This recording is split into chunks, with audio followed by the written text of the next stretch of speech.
Isto é o meu telemóvel. Sandra!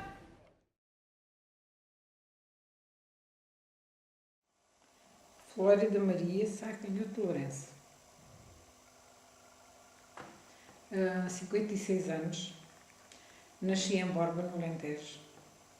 O meu pai era encarregado nas pedreiras, na exploração de mármore, e a minha mãe trabalhava no campo. Tenho 6 irmãos, comigo somos 7. Foi muito gira a minha infância porque nos montes todos que existia ali ao pé, era como se fosse uma aldeiazinha pequena. Existiam muitas crianças, todos os pais, todas as pessoas que ali viviam, os casais, tinham muitos filhos. Então era muito feliz. Aquilo era. Vivíamos no meio da natureza, apesar de naquela altura as casas não tinham nem parte das condições que têm hoje. Não havia água canalizada, não havia luz, não havia nada disso. Nós tínhamos que ir à fonte para beber, para cozinhar, para fazer o que fosse, não tínhamos nada disso em casa. E quando andávamos na escola, íamos sempre grandes grupos de crianças para a escola, aquilo era uma festa. Para ir à escola, levávamos cerca de, eu não me lembro bem, mas perto de 1 hora para chegar à escola a pé. Íamos a pé com a chuva, com o frio, com o que fosse. Da escola naquela altura, de manhã iam os rapazes e de tarde iam raparigas.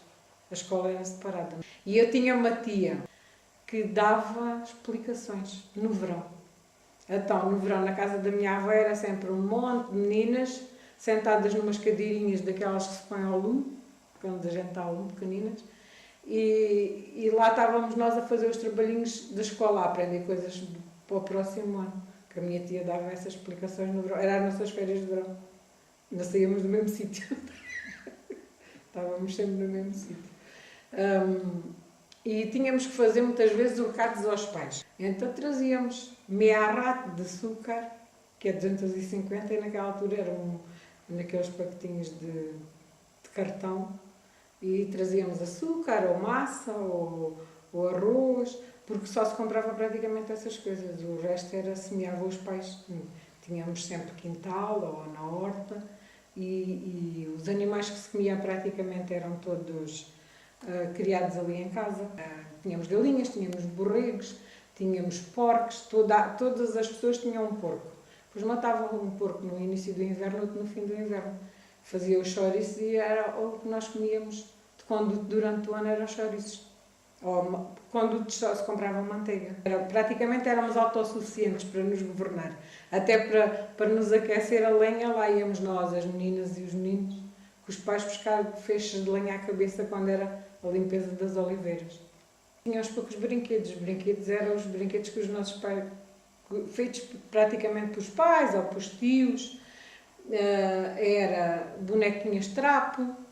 Eu lembro-me que a primeira boneca que eu tive foi comprada numa feira que existe ainda hoje lá em Borba, de papelão. Esta feira no dia 1 de novembro, deixei a bonequinha na rua. O que aconteceu? A bonequinha derreteu-se com a água. Os meninos usavam carrinhos feitos com coisas das rodas da bicicleta, usavam o jogo do peão, os miúdos jogavam muito ao peão. É engraçado que eu lembro-me mais das brincadeiras dos meninos do que das meninas, e também tínhamos que ajudar as mães. As meninas trabalhavam muito em casa também, porque a minha mãe trabalhava no campo e eu é que ficava com as minhas irmãs, a maior parte das vezes. E depois tinha que fazer algumas tarefas, varrer a casa, lavar a louça, tomar conta das minhas irmãs, e depois eu só ia fazer isso quando havia a automotora das 4 da tarde, que não tínhamos relógio, era o horário, rolávamos por a automotora que passava na linha. Às 4 horas lá vai a automotora, que eu ia fazer as coisas que era para quando a minha mãe chegasse. Depois vim para o Barreiro com 13 anos. Fui trabalhar para um ateliê de bordados e fazia lençóis bordados. Eu fui para lá fazer as bainhas dos lençóis e basicamente era isso que eu fazia, as bainhas dos lençóis. Levava o dia todo a fazer bainhas de lençóis, imaginem-se. Ainda trabalhei num sítio que era Garacinda Flores, que era uma empresa que havia de fazer vestidos de menino, e eu fui para lá bordar à mão. Saí porque eles consideraram-me costureira e a mim e às outras miúdas estávamos a bordar e nós não queríamos ser aprendizes de costureira, queríamos ser aprendizes de bordadora, porque era o que nós fazíamos. Então eles despediram-nos e nós fomos para o tribunal, quando a ganhámos. Isto tudo ainda no tempo do Marcelo Caetano, já não era o Salazar, ou ainda era. Já acho que já não era o Salazar, mas acho que era o Marcelo Caetano. Mas fomos para o tribunal, claro que perdemos, não é? Naquela altura toda a gente perdia. Ganhava sempre o patrão. E depois com 15 anos entrei na fábrica. O primeiro ordenado que eu tive na fábrica era 22 escudos por dia. Tive anos e anos e anos a fazer golas. Fazia, virava e despontava as golas. Aquilo já era tão automático que eu já fazia aquilo. Tinha duas máquinas, uma cozia, depois era outra que virava a gola. Aquilo era, depois despontava e depois cortava, mas aquilo já era tão automático de fazer porque, eu não me lembro muito bem, mas acho que eu fazia algumas 600 golas por dia. Fazia as golas, outras paletas, outra pregava bolsas, outra fazia as costuras de trás, outra... E então aquilo era uma passadeira rolante e era dividida em quadrados, com uma fita. Cada quadrado levava uma peça. Eu tinha que tirar do quadrado, fazer o meu trabalho, colocar outra vez, porque já estava outro quadrado a chegar ao pé de mim. Então, eu estava sempre a rodar. Se íamos à casa de banho, quando chegávamos, tínhamos um monte que a colega já tinha feito de trabalho ali para nós fazermos. Depois tínhamos também ainda mais depressa para tirar o monte. Fizemos greve por não nos deixar ir à casa de banho. Fizemos... Eu já nem me lembro. Fizemos greve... Mas eu lembro-me naquelas greves tínhamos sempre todos muito medo. Parava a linha, mas aquilo éramos muito unidas. A linha parava e já não trabalhava. Só que estavam ao início da linha, eram chamadas ao patrão, porque é que paraste, porque é que paraste? E éramos muito pressionadas. Eu lembro-me que uma vez, foi nessa greve dos 10 tostões, chamaram as primeiras da banda. E depois elas foram lá dentro e lembro-me que elas saíram de lá todas a chorar, porque a gente depois tinha medo de chamarem a polícia. E só conseguíamos fazer a greve porque a fábrica não era portuguesa, era sueca. Geralmente havia sempre aquelas que influenciavam as outras, mas nunca ninguém se denunciava. Aquilo era uma grande unidade. E até depois do 25 de Abril cheguei a ouvir falar muito daquela fábrica, porque as pessoas que eram da oposição, porque naquela altura que trabalhavam na clandestinidade, falava-se muito naquelas mulheres. Era Jefa Confecções. Geralmente ganhávamos.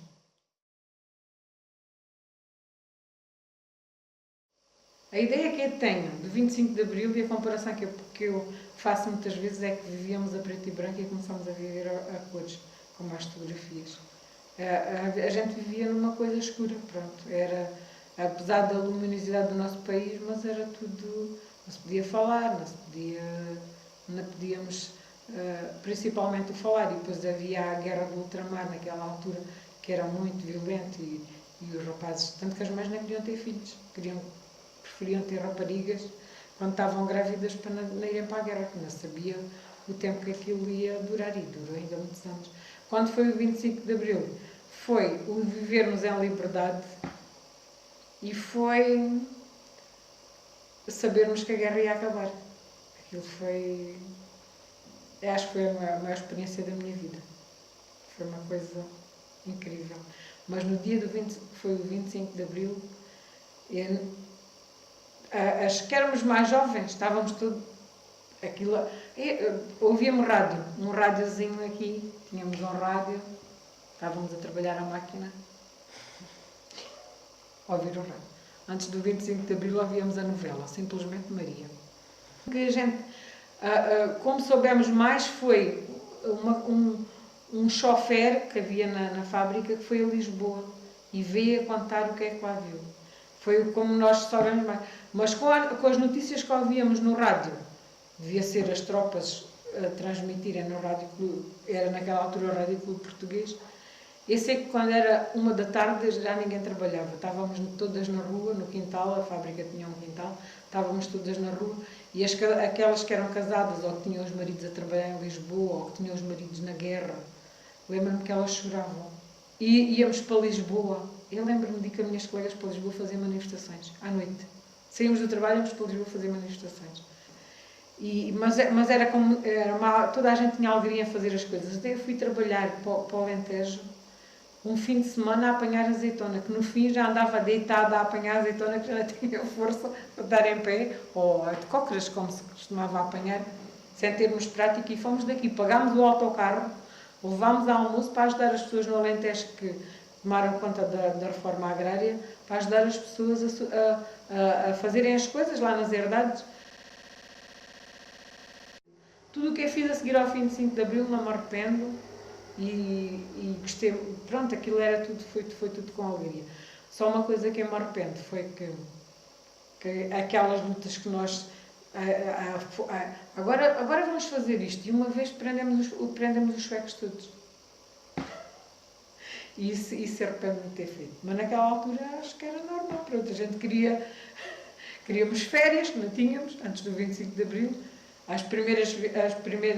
Eu, antes do 25 de Abril, acho que tínhamos 8 dias de férias, mas depois nós queríamos aumentar aquilo, não é? 8 dias não era nada. E conseguimos, mas era sempre com lutas. Então, uma vez, já não sei se era pelas férias, se era para o aumento do ordenado, sei que prendemos os suecos todos. Nós deixávamos ir a casa e estavam lá presos e só comiam o que nós lhe dávamos. Tiveram lá ainda uns dias. E acho que a gente só não foi presa porque era tudo uma grande liberdade, não é? E houve uma altura que começou a haver reuniões entre a empresa e o governo e os bancos e aquele processo todo, e não havia nenhuma representação dos trabalhadores. Então o sindicato chegou lá e num dia tiveram que eleger delegados sindicais. A votação foi, cada uma colocava o nome de uma colega, e a que tivesse mais votos é que ficava. Então fomos eleitas 3, das quais eu também. Mas isso também tenho a dizer que foi uma das maiores experiências da minha vida. Aprendi imenso. Aí convivi com... Pronto, tive que ter reuniões com os secretários de Estado e foi assim uma coisa... e nunca mais me esqueço de numa reunião, que nessa altura ainda ganhávamos em escudos, de um secretário de Estado, tivemos que repetir 3 vezes qual era o nosso ordenado, porque o senhor nem acreditava que a gente ganhava tão pouco. Na fábrica trabalhei 30 anos. Foi um bocado trágico. E quando saí de lá, da fábrica, a minha intenção foi logo encontrar outro emprego, porque o meu objetivo era continuar a trabalhar, encontrar qualquer coisa para trabalhar. E até que naquela altura o meu filho já estava na universidade e a minha intenção era ajudá-los a tirar um curso superior. Todas as mães naquela altura, eu penso que agora ainda é assim, né? Mas a seguir ao 25 de Abril, todas as mães lutaram para os filhos terem um curso superior, que não queríamos que eles voltassem a ter a vida que nós tivemos, não é? Surgiu através de um anúncio do jornal e eu respondi e nunca pensei que conseguisse, depois quando vi a entrevista, mas nunca pensei que a minha idade, havia pessoas mais novas, isso nunca pensei. Eu tentei sempre estar informada sobre tudo o que é que eu tinha ali para mostrar às pessoas e tentava sempre ler tudo o que me aparecia e tentava sempre organizar toda a informação que eu conseguisse para poder dar uma resposta também às pessoas que perguntavam alguma coisa, mesmo sobre o museu, também tentei sempre informar. Até sempre que as visitas que eu tive, falava sempre com toda a gente. Acabou por mencionar imensas coisas, porque há pessoas com vivências diferentes, porque isto é como tudo, há pessoas que gostavam de ver a exposição e não gostavam de conversa, eu também percebia logo, não é? E havia outras pessoas que tentavam puxar alguma conversa e eu tentava sempre falar o mais possível para já também dava para passar o dia passar, porque eu não aborrecia de estar ali, mas dava para passar melhor o dia e dava para eu também ter informação de outros locais e de outros sítios e conhecer pessoas diferentes. Porque além da vigilância eu fui sempre fazendo outras coisas. E depois naturalmente surgiu a oportunidade de ficar a fazer parte na equipa do serviço educativo e comecei a fazer outras coisas. Hoje é dia 20. Hoje é dia 20 de julho de 2012. É o meu último dia de trabalho aqui. Claro que eu vou continuar a participar sempre em algumas coisas, porque me vou reformar. É uma fase diferente, vai ser uma fase nova, à qual ainda não vou habituar, que ainda não sei muito bem como é que vai ser. Não sendo um sonho meu antes, porque não sabia, não tinha a mínima ideia do que era o trabalhar no museu. E depois, agora vejo que não tendo sido um sonho meu, foi a realização, ao fim e ao cabo, de um sonho, porque eu nunca, quando saí da fábrica, nunca pensei vir a encontrar um trabalho destes, assim como tive e tão gratificante que foi, a todos os níveis, a nível, até a nível familiar, porque a minha vida mudou tanto na minha casa, pelo horário, por aquilo que aprendi, se calhar até utilizei na minha vida do dia a dia, e foi muito enriquecedor para mim, que há de ser até ao fim da minha vida. Pronto.